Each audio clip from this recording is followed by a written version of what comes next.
ne yayılmışsan? Getir. Ona göre ki senin böyücüdür, ahmak tapısan. Demedim kaldı, tez ol. Yaxşı ver küleyime. Hayır. Ver gelsin.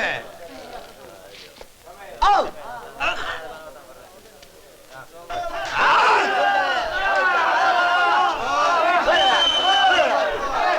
Hadi dalaşmayın.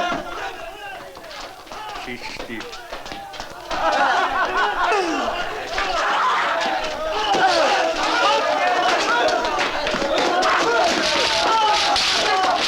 Amanın bir günüdür, dalaşmayın. Ağa sabit, saldatlar bu saat birbirini öldürecekler, onlara açıklanın. Cənab Hacı, matroslar dalaşanda gərək yaxına gəlməyəsən. Mən bacarmaram, məni xəşilə döndərərlər.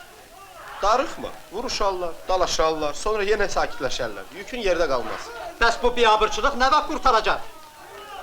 Allah bilir nə var.